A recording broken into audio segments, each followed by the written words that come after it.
जी hello viewers, मैं हूं कमर चीमा अपने यूट्यूब चैनल कमर चीमा के साथ। और व्यूअर्स मेरे साथ मौजूद हैं आज भारत से, जम्मू कश्मीर से अभिजीत जिस रोटिया साहब, जो कि बीजेपी के स्पोक्स पर्सन है, यंग स्पोक्स पर्सन है। आज इनसे जानते हैं कि कश्मीर की क्या सिचुएशन है और वहाँ पे क्या हो रहा है इस वक्त। और जो 1.5-2 साल वहाँ पे हालात खराब रहे, गवर्नमेंट ने वहां पे जो पाबंदियां लगाई, कानून बदला, उसके सोसाइटी पे क्या इम्पैक्ट आए हैं, और इस वक्त जो फ्रीडम स्ट्रगल है उसका क्या स्टेटस है। इंडिया पाकिस्तान के डायलॉग को कश्मीरी कैसे देखते हैं, और क्या कश्मीरी अपनी कुछ सेपरेट आइडेंटिटी रखना चाहते हैं या वो भारत के साथ ही रहना चाहते हैं। ताल्लुकात नॉर्मल किस तरह के हो सकते हैं। तो ये 4-5 जो सवालात हैं ये अभिजीत साहब से जानने की कोशिश करेंगे। अभिजीत साहब, सबसे पहले तो ये बताइए कि कश्मीरी क्या ये नहीं चाहते कि उनकी एक सेपरेट आइडेंटिटी होनी चाहिए, for example away from Pakistan, away from India, वो एक अपना एक अलहदा दुनिया स्टैब्लिश करें जिससे वो उनकी अपनी पहचान हो। क्योंकि पाकिस्तान में भी, यहाँ पे भी जो कश्मीर है उसमें बहुत सारे लोग समझते हैं कि उनको एक सेपरेट शनाख्त मिलनी चाहिए। So how do you see this among the Kashmiris in occupied Kashmir? देखें कमर चीमा साहब, पहले तो बहुत बहुत धन्यवाद, आपने अपने साथ मुझे इस वार्तालाप में मुखातिब होने का मौका दिया। जो बातें, जिस तरह से आप क्वेश्चन पूछ रहे हैं, क्वेश्चन पूछने का ढंग खैर आपके अपने पाकिस्तान के हिसाब से आपको सूट करता होगा, इसीलिए आप फिर से पूछ रहे हैं। मैं जो भी बात कहूंगा, क्योंकि मेरा जो कश्मीर के साथ ताल्लुकात हैं वो पिछले 20-25 साल के हैं। शायद मैंने उससे पहले का, जब बड़ा छोटा था तो वो दौर भी देखा था जब कश्मीर में अमन था, सुकून था, चैन था, और उसके बीच में जो स्थिति खराब हो गई वो भी मैंने दौर बिल्कुल वहां पर देखा। तो कश्मीर को बनते बिगड़ते और अब फिर से बनते मैं देख रहा हूं अपनी नजरों से। तो जो चीजें मैं आपको कहूंगा वो मैं एज ए बीजेपी के प्रवक्ता के तौर पर आपको नहीं बताऊंगा, मैं आपको वो बताऊंगा जो ग्राउंड रियलिटीज वहां पर है। सच्चाई के साथ रूबरू करूंगा इसको मैं, ताकि मुझे लगता है कि जो पाकिस्तान में जो लोग हैं जिन्हें हम अपना भाई समझते हैं, वो लोग जो वहां पर हैं वो भी एग्जैक्टली जान सके कि कश्मीर का जो मसला था या है वो क्यों है और ऐसे क्यों बात की जा रही है। जहां तक आप बात करें कि कश्मीर के लोग क्या अपनी आइडेंटिटी अलग से चाहते हैं, ऐसा कुछ नहीं है। अगर मैं 1 या 2% लोगों को साइड पे छोड़ दूं, मैक्सिमम जो लोग हैं कश्मीर के, इसमें मुझे कोई परहेज नहीं, कोई हर्ज नहीं है कहने में कि वो अपने आप को कट्टर हिंदुस्तानी मानते हैं और हिंदुस्तानी मानने में उनको गर्व भी है। अब ये सारी की सारी सिचुएशन जो है ना कमर चीमा साहब, ये कुछ और तरह से पोर्ट्रे की गई। जिस तरह से, अगर आपके पाकिस्तान की बात करूं, तो जब हमारे दोनों मुल्कों का बंटवारा हुआ, अब किसकी वजह से बंटवारा हुआ, क्यों रहा, कौन इसका मेन कसूरवार था, वो बात मैं नहीं यहां करना चाहूंगा, क्योंकि आज हमारा टॉपिक कुछ हो रहा है, कभी हम फिर उस पर बात कर लेंगे। लेकिन उसके बाद आपके देश के जिस हिसाब के हालात रहे, आपको डेमोक्रेसी से रूबरू होते हुए आपके देश को कई दशक लग गए। उससे पहले मार्शल लॉ रहा, जैसा आपका वहां पर सिस्टम रहा। लेकिन यहां पर कश्मीर की जो हम बात करते हैं, यहां पर कश्मीर में कभी भी ऐसा सिस्टम नहीं रहा, क्योंकि कश्मीर में आजादी के समय पर जम्मू कश्मीर की रियासत में महाराजा का राज था। महाराजा साहब जो थे, शुरू में इसमें कोई गलत नहीं है कि महाराजा साहब अलग से अपनी रियासत बना के रखना चाहते थे, लेकिन बाद में जिस तरह के हालात पैदा हुए, उसके बाद महाराजा साहब ने खुद ये चाहा कि हम हिंदुस्तान के साथ, क्योंकि महाराजा ने ये जो स्टेट थी, ये अभी भी याद है कि ये पैसे देकर ये स्टेट खरीदी थी अंग्रेजों से। तो एज सच हिंदुस्तान में, जहां पर पूरे हिंदुस्तान में हिंदुस्तान के लोगों को गुलामी फेस करना पड़ी, वहां पर जम्मू कश्मीर के लोगों को एज सच कभी भी गुलामी नहीं फेस करना पड़ी। वो शुरू से ही अपनी एक, महाराजा की एक अपनी आइडेंटिटी थी। महाराजा जो है उनकी अपनी एक स्टेट थी, और काफी मुझे लगता है एक वेल ऑफ स्टेट थी, जिसमें हर एक तरह की जो चीजें थी वो पर्याप्त थी लोगों के लिए। और महाराजा जिस हिसाब का सिस्टम चाहते थे वो कुछ हो। लेकिन रही बात ऐसा कुछ क्यों हुआ, इस जम्मू कश्मीर की जो पहली स्टेट रही उसमें ऐसा क्यों रहा, या महाराजा साहब के राज में ऐसा क्यों रहा, क्योंकि सच्चाई सबके सब जानते हैं कि 47 के बाद जिस तरह से पाकिस्तान ने कश्मीर पे जो अटैक किया, और आगे आगे उन्होंने कवालीस को किया, और पीछे पीछे कौन थे, ये सब आपके सामने ही है। उस समय महाराजा के पास कोई ऑप्शन नहीं। महाराजा जो है, अगर वो चाहते, वो he was a Dogra ruler, और अगर वो चाहते तो अगर सिर्फ अपने जम्मू के लोगों को अगर बचा के रखना चाहते, तो इतनी आर्मी महाराजा के साथ साहब के पास थी कि वो जम्मू के लोगों को बचा के रख सकते थे। लेकिन महाराजा एक बड़े सेकुलर से राजा थे, उनके लिए हिंदू मुसलमान उनकी दो आंखों की तरह। इसीलिए उन्होंने जो कुछ किया उस समय, ताकि जो कत्लोगारत उस समय कश्मीर में शुरू हो गई थी, जो कश्मीर में लूटपाट शुरू हो गई थी, जिस तरह से वहां पर रेप और इस तरह के घिनौने काम शुरू हो गए थे, और जिस तरह से लोग वहां के डर और खौफजदा हो सके थे, उस समय अगर हमें कोई बचा सकता तो सिर्फ हिंदुस्तान की ही फौज बचा सकती थी। तो महाराजा साहब ने बड़े प्राउडली हिंदुस्तान के साथ उस समय जो है अलायंस किया, और यहाँ पर हिंदुस्तान जो है पूरी तरह से हर एक चीज में हम लोग जो है हिंदुस्तान के साथ शामिल हो गए। रही बात जो बीच में एक छोटा सा आर्टिकल, छोटा सा लेकुना 370 और 35A का रह गया, वो भी 1 अगस्त 2019 को सब कुछ क्लियर कर दिया गया। और आज हर एक इंसान, अभिजीत भाई, मैं जो एक बड़ा बेसिक सवाल है, वो सवाल ये है कि क्या आप अपनी पहचान के साथ, आइडेंटिटी के साथ रहना चाहते हैं, आजाद रहना चाहते हैं, या आप समझते हैं नहीं कि आप इसी तरह भारत में जिस एनवायरनमेंट में आप रह रहे हैं ये आपके लिए ठीक है? मेरा ये एक सादा सवाल है, क्योंकि यहां पे जो कश्मीरी है वो तो चाहते हैं कि हम पाकिस्तान से भी आजाद हों। आपका मैं कश्मीर का सवाल जानना चाहता हूं, आप क्या चाहते हैं? यहां का कश्मीरी तो इस तरह चाहता है, कुछ पाकिस्तान के साथ अटैच होना चाहते हैं, कुछ आजाद होना चाहते हैं। आपका कश्मीरी क्या चाहता है? नहीं, ये बिल्कुल गलत है। हमारा कश्मीरी हिंदुस्तान से लग नहीं है, हमारा कश्मीरी हिंदुस्तान से लग नहीं है। और हमारा जो आपके कश्मीर की तो मैं बात नहीं करूंगा, जिसे हम पीओके कहते हैं, वहां पर शायद लोगों की जो आप एक एवरेज इनकम कह सकते हैं वो बड़ी लो होगी, या उन लोगों के पास वो जो बेसिक फैसिलिटीज है वो अवेलेबल नहीं होगी। जबकि अगर आप हमारे बात करें जम्मू कश्मीर की, तो यहाँ की पर कैपिटा इनकम हिंदुस्तान में काफी जो बाकी स्टेट्स हैं उनसे काफी बेहतर है। और अगर मैं पर्टिकुलरली मुस्लिम्स की भी बात करूं, तो अगर आपको पता है साउथ ईस्ट एशिया में अगर आप देखें तो 70% जो हमारे मुस्लिम्स हैं वो बेचारे दिन में $1 या $2 से ऊपर की भी उनकी आमदनी नहीं है। लेकिन अगर आप कश्मीर के मुस्लिम्स की बात करें तो ये शायद साउथ ईस्ट एशिया के अंदर सबसे बेहतर, जिसे इकोनॉमिकल तौर पे अगर आप कहें तो सबसे बेहतर यही मुस्लिम्स है। तो मुझे नहीं लगता ऐसी कोई चीज इनके मन में कभी भी, मन में ख्याल भी कभी रहा होगा कि ये अपने आप को पाकिस्तान के साथ जाना चाहते हैं या अलग रहना चाहते हैं। They are proud to be Indians. और मैं क्योंकि कश्मीर के हर एक एक हिस्से, एक एक कोने में खुद गया हूं, मैंने कहा 1% 2% के तो वैसे एलिमेंट्स आपके पाकिस्तान में भी हैं जो हमेशा अलग ही सोच रखते हैं। वैसे फैनेटिक लोग हर जगह पर होते हैं, उनको आप साइड पे छोड़ दीजिए। आम कश्मीरी जो है वो अमन प्रस्त है, आम कश्मीरी जो है वो तरक्की चाहता है, आम कश्मीरी जो है वो हिंदुस्तान के साथ शाना बशाना करता है। ओके, आपने कहा कि वो मुसलमानों की जो पोजीशन है वो $1 कमाते हैं। वैसे तो मेरे पास स्टैटिस्टिक्स हैं, इंटरनेशनल फाइनेंशियल इंस्टीट्यूशंस ये भी कहते हैं कि तकरीबन 600 से 700 मिलियन लोग जो इंडिया के अंदर है वो $2 से $3 कमाते हैं। There is nothing more than this. So जो मैं ओवरऑल इंडिया की पूरे बात कर रहा हूं, हमें पता है कि इंडिया बहुत बड़ा है, 135 करोड़ लोग हैं, 600-700 मिलियन लोग हैं, बहुत बड़ा नंबर बनता है। सो बाकी अपर क्लास ज्यादा है, फिर मिडिल क्लास है, फिर पॉवर्टी है, तो वो तो हर जगह भी है। वो let's not talk about this. लेकिन अभिजीत भाई, जो इंपॉर्टेंट चीज है, चले ये सवाल तो आपका हो गया, मुझे ये बताएं कि ये जो ताल्लुकात नॉर्मल हो रहे हैं भारत और पाकिस्तान के, लग रहा है, मतलब ये नहीं कि नॉर्मल हुए हैं अभी, जैसे फॉर एग्जांपल एलओसी के ऊपर एक सीज फायर एग्रीमेंट हुआ जिसको बड़ा अप्रिशिएट किया गया। फिर पाकिस्तान की क्रिकेट टीम T20 के लिए जा रही है, वहां पे बहुत अच्छी मूव है। पाकिस्तान और भारत के स्पाई चीफ्स की मुलाकात हो रही है, बहुत अच्छी चीज है, चीजें नॉर्मलाइज हो रही हैं। कश्मीरी इसको कैसे देखता है? वहां पे जम्मू एंड कश्मीर के लोग इसको कैसे देखते हैं कि वंस फॉर ऑल ये चीजें ठीक हो जाएंगी, या वो अभी भी स्केप्टिकल हैं, समझते हैं कि नहीं ये चीजें बेहतर नहीं होंगी? देखिए, ऐसा कुछ नहीं है। कश्मीर के लोग हमेशा चाहते हैं कि हिंदुस्तान और पाकिस्तान के ताल्लुकात हैं वो अच्छे हों, बेहतर हों, क्योंकि इसमें कहीं ना कहीं उनका एक पाकिस्तान के साथ ठीक है लगाव तो है ही। अब मैं इसको तो मैं डिनाई नहीं करूंगा यहाँ पर। लेकिन एक चीज समझे चीमा साहब, जो मुझे लगता है हम लोगों को जानने की बड़ी जरूरत है, क्या हिंदुस्तान और पाकिस्तान, क्या अच्छे ताल्लुकात इनके क्यों नहीं हो सकते आपस? हमारा आपस में ऐसा क्या है जो हमें बांटा गया? ये किसने बांटा? आपके सामने देख लीजिए, जिन अंग्रेजों ने हमें बांटा आपस में, उसके बाद कुछ बेवकूफियां हमारे उन लीडरां की उस समय पर रही। मैं इसमें किसी को भी क्लीन चिट तो दूंगा नहीं, लेकिन क्या ये दोनों मुल्क जो एक दूसरे की तरह भाइयों की तरह रहते थे, ये दोनों अलग क्यों हुए? अरे आज की डेट में अगर ये लोग इकट्ठे आना चाहते हैं तो देखिए, ये इनिशिएटिव 2014 के बाद बिल्कुल इसको आप देखें बड़े संजीदगी से जो है हमारे यहाँ पर सरकारों ने निभाया। जैसे मोदी जी प्रधानमंत्री बने और एक बड़े प्रिय लोकप्रिय प्रधानमंत्री बने, इतनी बड़ी मेजोरिटी के बाद वो बड़ी देर बाद, इतनी बड़ी मेजोरिटी के बाद कोई पार्टी जो है वो रूल में आई। तो मोदी जी का पहला जो आपकी तरफ एक कदम था, अमन की तरफ पैगाम था, वो ये था कि उन्होंने आपके प्रधानमंत्री को यहाँ इनवाइट किया अपनी ओथ सेरेमनी के लिए। और उसके बाद आप देख लीजिए, एक बार मोदी जी नवाज शरीफ साहब के वहां पर किसी फंक्शन में भी पहुंच गए।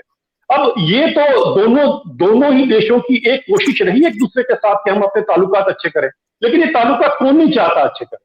कहीं ना कहीं मैं इसमें किसी को अब कहना तो क्या कहूं, लेकिन ये मीडिया की एक जो वॉर छिड़ जाती है ना, मैं तो बड़ा खुश हुआ जब मैंने देखा आपने कैसा चैनल स्टार्ट किया जहां पर कम से कम हम वो जो मीडिया पे एक दूसरे के ऊपर बातें करना शुरू हो जाते हैं। यहाँ के भी अगर आप चैनल्स को देख लीजिए तो उनकी टीआरपी इसीलिए होगी कि पाकिस्तान को कितनी गाली दी, पाकिस्तान के चैनल्स को देख लीजिए तो हिंदुस्तान को कितनी गाली दी। जब मोदी जी नवाज शरीफ के वहां पर पहुंचे उनके किसी फंक्शन को अटेंड करने के लिए, एक बड़ा अच्छा जेस्चर था, तो पाकिस्तान के चैनल ने भी कहना शुरू कर दिया उस समय, ये जी बिना वीजा के बिना किसी के यहाँ पर पहुंच गए, या हिंदुस्तान के चैनलों ने कहना शुरू कर दिया शेर दहाड़ने चला गया वहां पर, ऐसे हो गया वैसे हो गया। तो ये जो हमारी आपस में जो ये फ्रिक्शन पैदा की गई है, ये कहीं ना कहीं मीडिया की जो देन है, ये उनकी अपनी टीआरपी के चक्कर में ये लोग दोनों देशों को जो है अलग करके रखना चाहते हैं। मैंने जैसे आपको एक बात बताऊं कि 2 साल पहले 3 साल पहले चाय फेयर डायलॉग्स थे जहां पर आपके पाकिस्तान से कुछ डेलीगेट्स आए हुए थे, जिन्ना यूनिवर्सिटी के भी कुछ लोग थे, कुछ हम लोग थे वहां पर। मैंने जब देखा तो वो कर भी कौन रहा था, बीएचसी कर रहा था। अब देखिए जिन लोगों ने हमको एक दूसरे से अलग किया वही लोग आज हमें मिलाने की बातें कर रहे हैं। तो मुझे लगता है किसी तीसरे को क्यों हमें मिलाने की जरूरत है, जब एक इंसान का, एक हिंदुस्तान का पाकिस्तानी के साथ जो है अपने ताल्लुकात, एक आम इंसान की आम इंसान के साथ जब एक रिश्ता बनेगा तो मुझे नहीं लगता कोई भी हमें अलग कर पाएगा। आप हिंदुस्तान और पाकिस्तान को छोड़ दीजिए, जब भी कोई हिंदुस्तान का नागरिक सऊदी में होता है, लंदन में होता है, यूके में होता है, उसका सबसे बेस्ट फ्रेंड कौन होता है? पाकिस्तान का नागरिक। पाकिस्तान और हिंदुस्तानी दोनों इकट्ठे रह जो रहे होते हैं, कई जगहों पर इकट्ठे वो रूम्स भी शेयर कर रहे होते हैं। मैं पिछले दिनों ओमान में था तो एक ट्रक ड्राइवर मिल गए पाकिस्तान का, जो वहां पर था वो लड़का, वो ट्रक ड्राइवर था, और जो कंडक्टर था वो हमारे हिंदुस्तान का था। दोनों मिलकर अपनी रोटी पका रहे थे। तो कहने का ये मतलब इन दोनों मुल्कों के बीच में ऐसा कुछ नहीं है, हमारी कल्चर सेम रही, हमारी बैकग्राउंड सेम रही, हमने इकट्ठे इस आजादी के लिए लड़े थे हम लोग। आज ऐसा क्या हो गया, क्यों ऐसा हो गया है कि हम देखें कि एक दूसरे के साथ इतनी बड़ी फ्रिक्शन, इतना बड़ी आज दुश्मनी पैदा हो चुकी है। अरे आपकी क्रिकेट टीम है, आपके पाकिस्तान के लोग कहते हैं कि आप पूरी दुनिया से हार गए लेकिन हिंदुस्तान से नहीं हारना। हमारे यहाँ पर अगर पाकिस्तान से हार गए तो आपको वापस आते पता नहीं एयरपोर्ट पे क्या फेस करना पड़ेगा।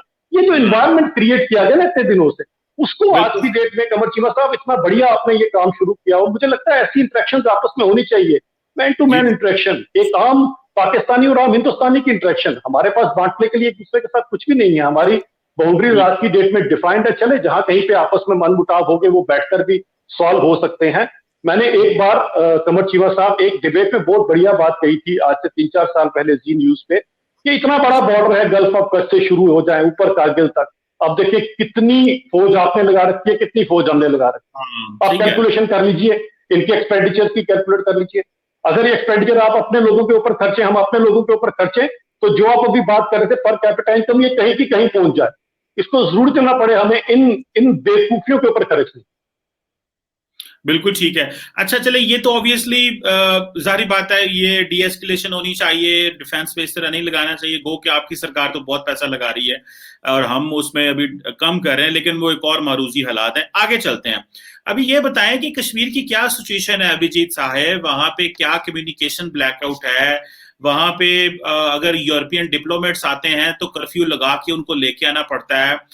क्या वहां पे अभी जो है वो नॉर्मल जिंदगी चल रही है? लास्ट टाइम जो हमने पिक्चर्स देखी थी उस वक्त तो बड़े बुरे हालात थे वहां पे।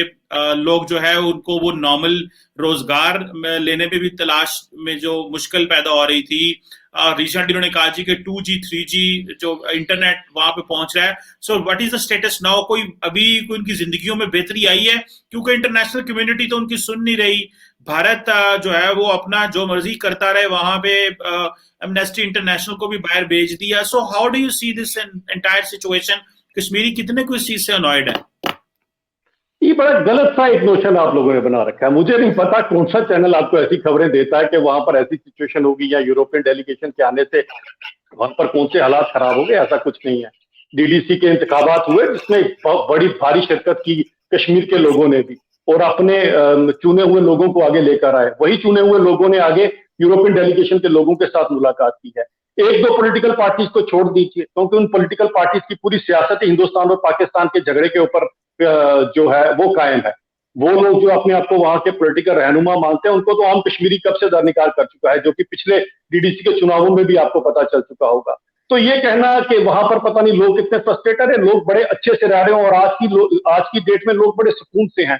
पिछले एक दो दशक, 2-3 दशक का जो वहां पर दौर रहा वो जरूर खराब रहा, क्योंकि वहां पर कहीं ना कहीं जो आपकी तरफ से जो वहां पर भेजे जाते हैं टेररिस्ट, या आपकी तरफ से जो चीजें वहां पर की जाती है, उसके कारण यहाँ पर प्रॉब्लम है सारी की सारी।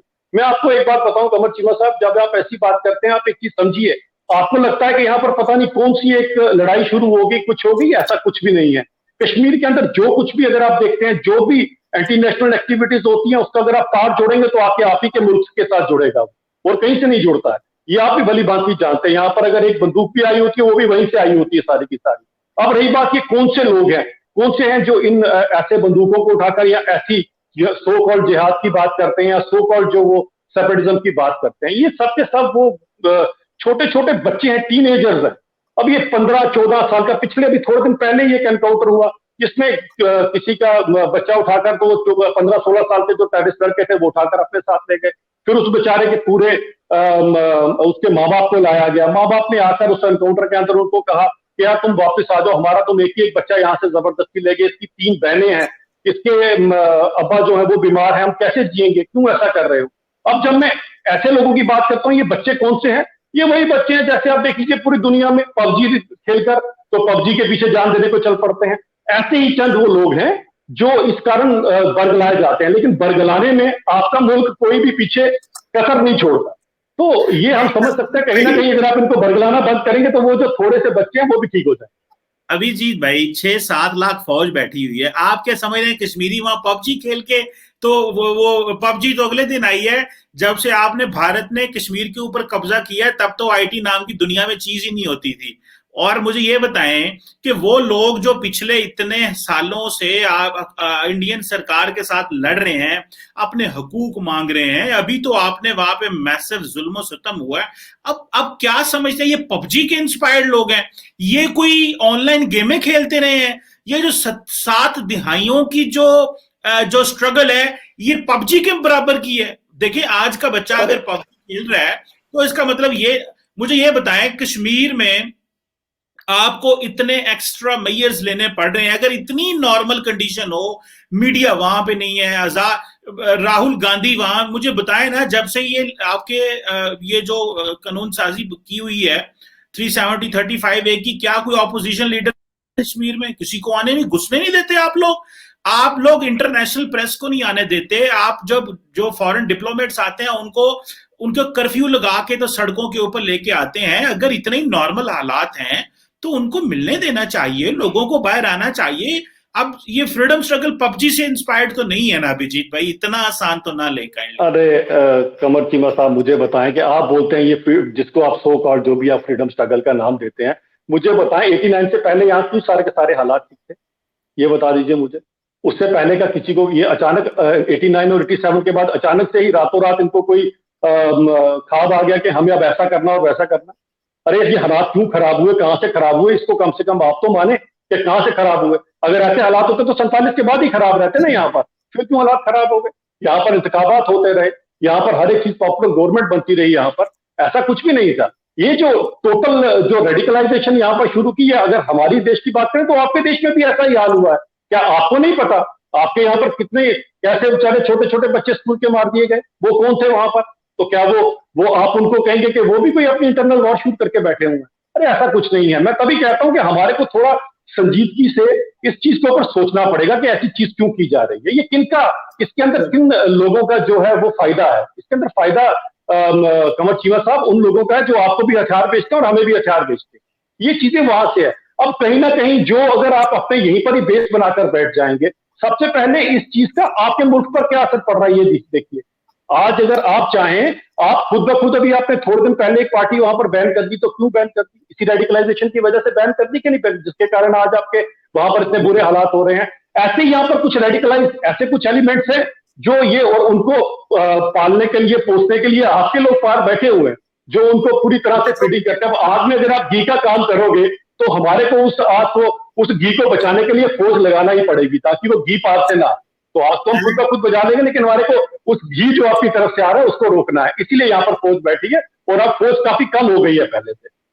चले, जारी बात है, आपने कश्मीरियों को जो एक्स्ट्रा जुडिशियल किलिंग्स हुई हैं और वो सारे जो हालात खराब हुए हैं, तो वो जो खौफ व हरास और उनको नौकरियां नहीं, उनकी जिंदगियां, वो तो नॉर्मल लोग जिंदगी बेचारे नहीं गुजार रहे, लेकिन कैसी बात कमर सिंह मूविंग। साहब, एक मिनट आपको रोकूंगा। आपको बताऊं कि हमारे बिहार और यूपी की जो पॉपुलेशन हमसे कई गुना ज्यादा है, लेकिन उनसे ज्यादा नौकरी हमारे पास जम्मू कश्मीर में है। तो नौकरियों की, और मैंने कहा ना, पर कैपिटा इनकम की बात मत करें। जम्मू कश्मीर की पर कैपिटा इनकम हिंदुस्तान की काफी स्टेटों से बड़ी अच्छी है। तो जी, ये तो ये कोई हालात ही नहीं है। रेडिकलाइजेशन, चंद लोगों की रेडिकलाइजेशन, और sponsored by your country, that is the main problem. और इसका अभी प्रॉब्लम आपको भी अब आना शुरू हो गई है। तभी आप देख लीजिए, आज आप परेशान है एफएटीएफ में, क्यों ऐसा हो रहा है। यूके ने 21 कंट्रियों की लिस्ट बना दी, क्यों बना दी? आपको भी प्रॉब्लम्स आ रही हैं। और होता ऐसा ही है, आप किसी के घर में आग लगाओगे तो अपने यहाँ पर तो उसका, वो चीज तो आपको खमियाजा भुगतना ये पड़ेगा। मिसालें ना दें, ये मिसालें ना दें, मैं आपको इससे 10 अच्छी मिसालें दे सकता हूँ।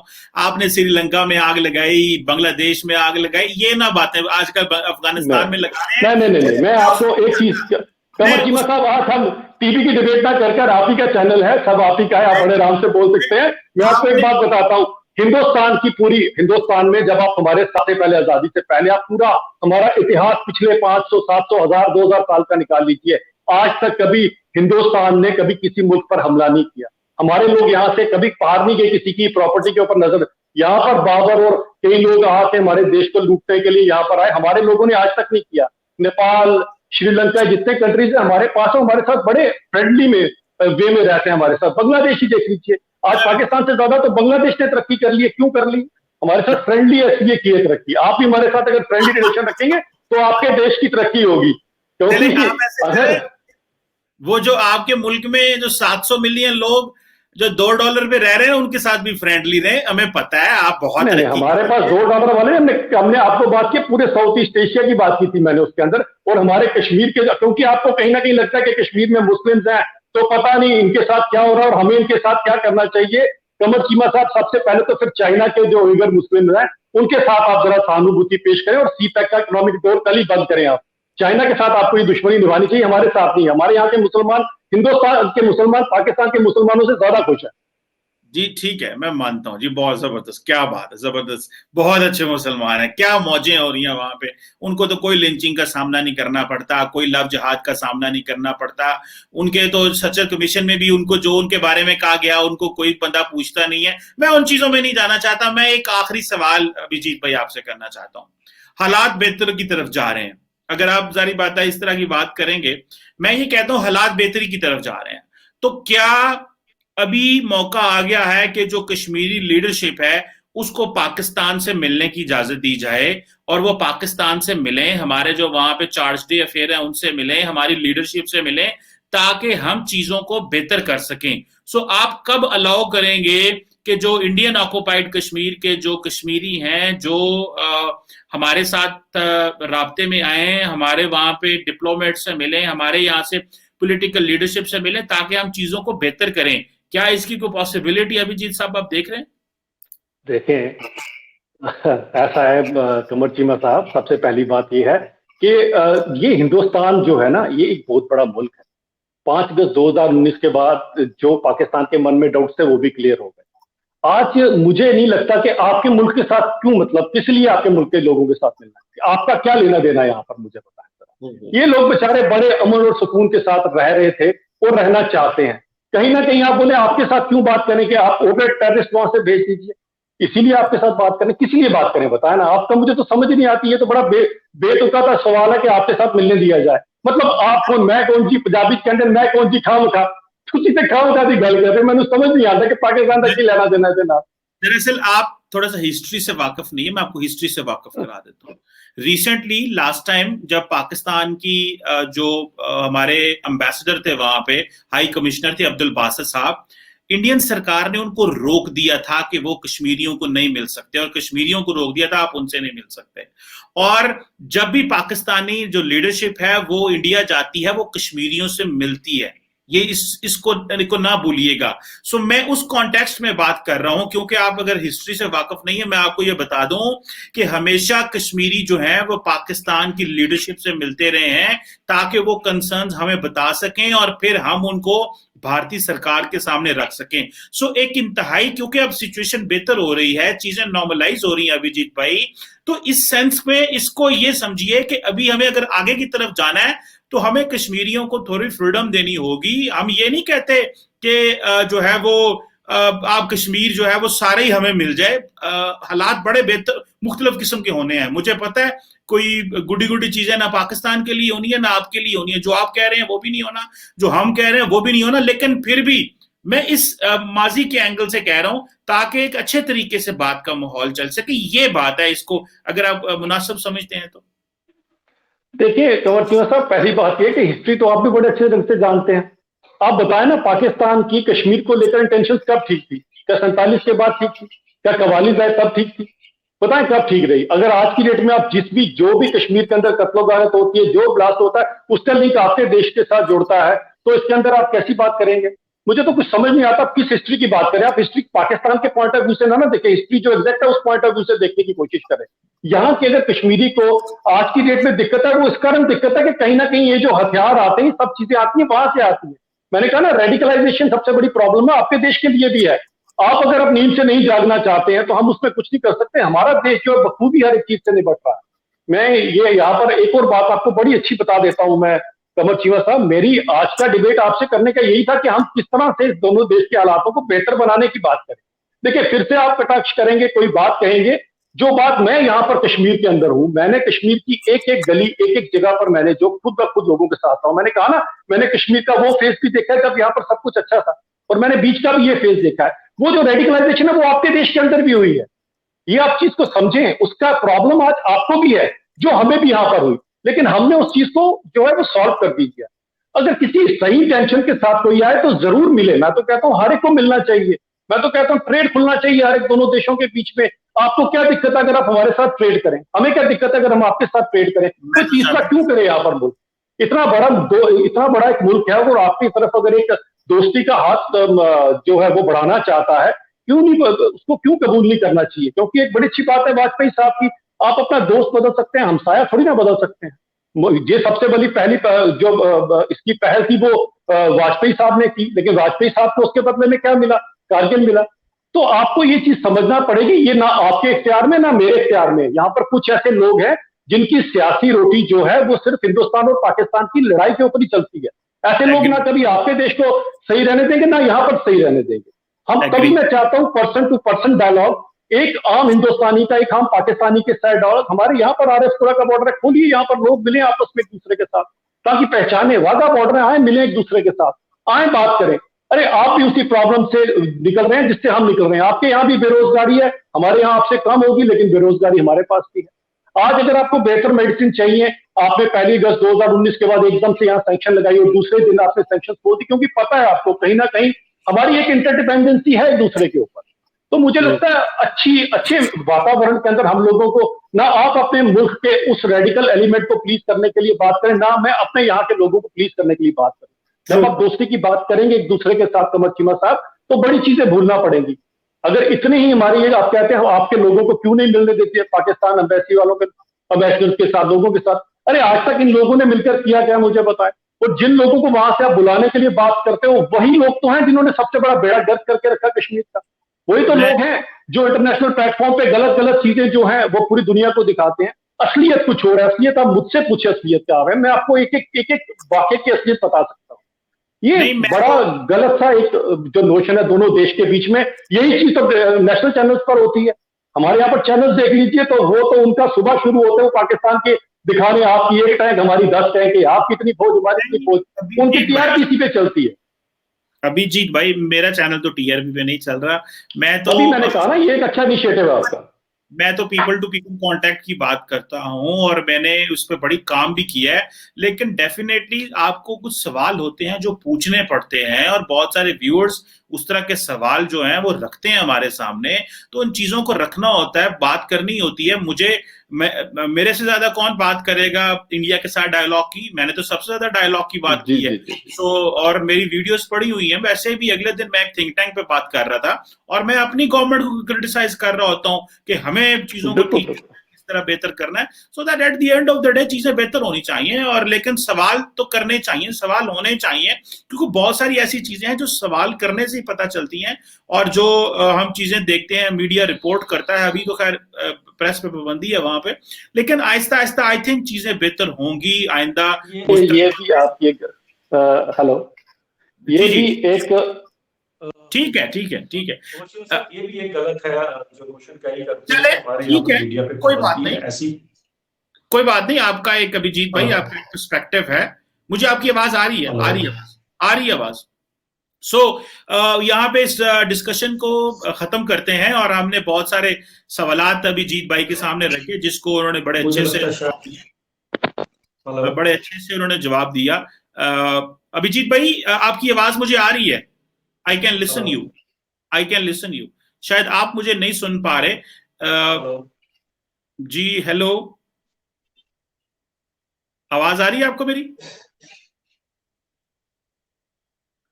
आपको मेरी आवाज आ रही है? मुझे शायद कोई कनेक्शन में प्रॉब्लम है। यस, मुझे आपकी मेरी आवाज आ रही है, तो मैं यही बात कहूंगा कि क्योंकि कनेक्शन में प्रॉब्लम आ गई है, मुझे आपकी आवाज तो नहीं आ पा रही है, लेकिन मैं ये कहूंगा कि एक देखें कि आपके मुल्क के बारे में अगर आपको मेरी आवाज आ रही तो प्लीज आप थोड़ा सा फिंगर रेज करेंगे, मैं समझ जाऊंगा आपको मेरी आवाज आ रही है। कमर चीमा साहब, एक चीज मैं शायद आप टाइम भी थोड़ा आपके पास कमी होगा, मैं आपको एक बात बताता हूँ कि देखें आपके देश की भी जो नींव रखी गई थी, अगर आप देखें जिन्ना साहब ने जब भी पाकिस्तान क्रिएट हुआ उसके बाद आप देखें तो आपके यहाँ पर 23% के करीब जो है नॉन मुस्लिम थे यहाँ पर।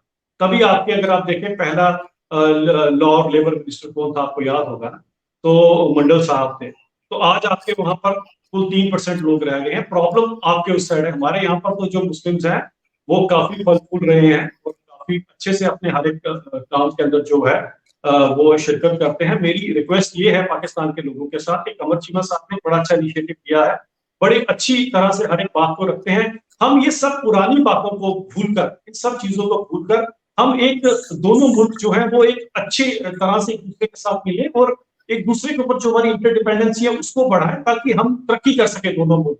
ये तो चलता रहेगा, आज से अगर ऐसा रहा तो 10 साल बाद भी हम यही बात करते रहेंगे। तो मेरी रिक्वेस्ट है सबसे, कमर चीमा साहब फिर से कभी मौका मिला तो हम जरूर बैठेंगे। बाकी यहाँ पर सब कुछ खुशगवार है। बहुत बहुत धन्यवाद, आपने मुझे मौका दिया अपने अवाम के साथ रूबरू होने का, और आप बहुत बहुत बढ़िया काम कर रहे हैं। मेरी दुआ है कि आपका ये जो चैनल है ये खूब तरक्की करे और हम लोग ये दोनों देशों के बीच में जो हॉस्टिलिटी जो एनवायरमेंट क्रिएट किया गया है चंद लोगों के वेस्टेड इंटरेस्ट की वजह से, उसको कम करने में हम दोनों जो है कुछ कार्य करें। जी मैं अभिजीत भाई मैं आपको बता दूं, पता नहीं आपको मेरी आवाज आ पा रही है कि नहीं आ रही, मैं आपको बताता हूं। मेरा ख्याल है वो नहीं सुन पा रहे, लेकिन नो प्रॉब्लम। ये पहले भी बात हम कर चुके हैं कि ये जो बात की जाती है कि 23% माइनॉरिटीज थे पाकिस्तान में, बिल्कुल ऐसी बात नहीं है। माइनॉरिटीज बहुत कम थी, मेरा 11 या 13% है रही हैं, और हाँ अभी कम हुई है। कुछ लोग जो है वो माइग्रेट हो गए, कई लोग जो है वो कन्वर्ट हो गए, मुसलमान हो गए, लेकिन ये तो बात की जाती है जिसको जो आपके होम मिनिस्टर साहब हैं वो अमित शाह साहब ने पार्लियामेंट में कहा वो गलत स्टैटिस्टिक्स है। मैंने इसको बहुत दफा करेक्ट भी किया है, but any how it's a perspective that comes from India. मेरे साथ मौजूद थे अभिजीत जसरोटिया साहब, बहुत शुक्रिया, आप बीजेपी के स्पोक्स पर्सन थे। Thank you very much.